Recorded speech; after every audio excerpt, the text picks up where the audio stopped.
हैं आरा से, वो भारतीय जनता पार्टी से हैं और जहाँ तक खबर है आप लालू यादव जी के समर्थक हैं और स्टार प्रचारक भी हैं, तो क्या आपका सपोर्ट उन पर होगा? नहीं देखिए, हम स्टार प्रचारक नहीं है, हम गाते हैं, बट स्टार प्रचारक में आएंगे तो खेसारी भैया, एक छोटू छलिया भैया है, एक प्रमोद प्रेमी भैया भी है, लेकिन भैया अगर आरजेडी से आते हैं तो हम खुद उनको सपोर्ट करेंगे। और आरजेडी से नहीं आते हैं तो उनको बहुत लोग सपोर्ट करेंगे। पावर स्टार पवन सिंह के गाने और चुनाव को लेकर टुनटुन यादव ने दिया बड़ा बयान। तो क्या है खबर इस वीडियो में हम जानने वाले हैं। तो वैसा अगर आप पावर स्टार पवन सिंह के सच्चे फैन हैं तो चैनल को सब्सक्राइब करके छोटा सा कमेंट जरूर करना और वीडियो आप पूरा देखिए तभी आपके समझ में 100% आएगा। सबसे पहले मैं आपको बता देना चाहता हूँ कि पावर स्टार पवन सिंह जी देखा जाए तो कोलकाता से यहाँ पर आरा पहुँच चुके हैं। और दूसरी सबसे बड़ी खबर है कि खेसारी लाल यादव का जो गाना रिलीज हुआ था माल के मोबाइल, वो गाना बिल्कुल चोरी का था, लेकिन देखा जाए तो जिस बंदे ने गाया था उनसे परमिशन लेके इस गाने को गवाया गया था।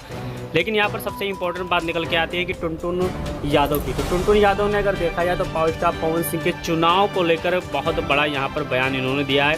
इन्होंने बताया कि पावर स्टार पवन सिंह जी अगर आरा से चुनाव लड़े तो देखा जाए तो टुनटुन यादव भी आरा के ही रहने वाले हैं और पावर स्टार पवन सिंह जी भी आरा के रहने वाले हैं। अगर पावर स्टार पवन सिंह जी अगर बीजेपी से टिकट लेते हैं तो टुनटुन यादव 100% नहीं मदद करेंगे। अगर वो आरजेडी से टिकट लेते हैं तो टुनटुन यादव 100% पावर स्टार पवन सिंह को मदद करेंगे।